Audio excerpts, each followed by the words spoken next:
యాక్టివ్గా ఉండేటువంటి లీడర్స్ పైన ఉద్దేశపూర్వకంగా దాడులు చేస్తున్నారు.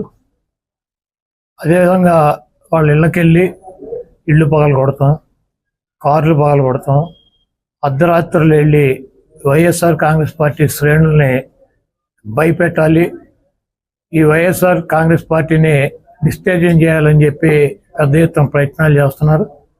వాటిల్లో కొన్ని చోట్లయితే ఫిజికల్గా వ్యక్తుల మీద దాడులు చేయటం, కాళ్ళు ఇరక్కొడతాం, చేతులు ఇరక్కొడతాం, తల్ల బాగలు కొడతాం. అదేవిధంగా ఈ గ్రామాల్లో కానీ ఇక్కడ కానీ మీరు ఉండకూడదని చెప్పి వార్నింగ్లు ఇవ్వటం అనేక రకాలుగా చేస్తున్నారు. వీటికి ప్రత్యక్ష సాక్షులు పోలీసులు దగ్గర ఉండి వాళ్ళు కొడతాంటే వీళ్ళు చూస్తూ నిలబడి ఎంజాయ్ చేస్తున్నారు.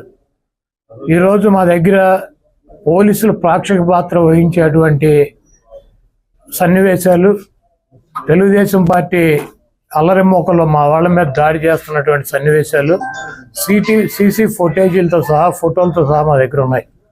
మేము ఎస్పీ గారికి కానీ లేదా లోకల్గా ఉన్నటువంటి పోలీస్ స్టేషన్లో కానీ కంప్లైంట్ ఇచ్చినా, ఒకవేళ మాకు ముందు సమాచారం ఉండి ఇలా గొడవ జరిగేటువంటి పరిస్థితి ఉందని చెప్పినా కూడా వాళ్ళు వచ్చి ప్రేక్షక పాత్ర వహించడం, అదేవిధంగా ఎటువంటి కేసులు కూడా కట్టినటువంటి పరిస్థితి లేదు. కాబట్టి మేము జిల్లా పార్టీ తరఫున మా దగ్గర ఉన్నటువంటి వీడియోగ్రాఫులతో, ఫోటోగ్రాఫులతో హైకోర్టుకు వెళ్ళి ప్రైవేట్ కేసులు వేయాలని చెప్పి నిర్ణయించుకున్నాం. తప్పకుండా దాడులు చేసినటువంటి వాళ్ళే కాదు, దాడులు చేస్తుంటే చూస్తున్నటువంటి పోలీసు వ్యవస్థ మీద కూడా కేసులు వేయటానికి సిద్ధంగా ఉన్నాం.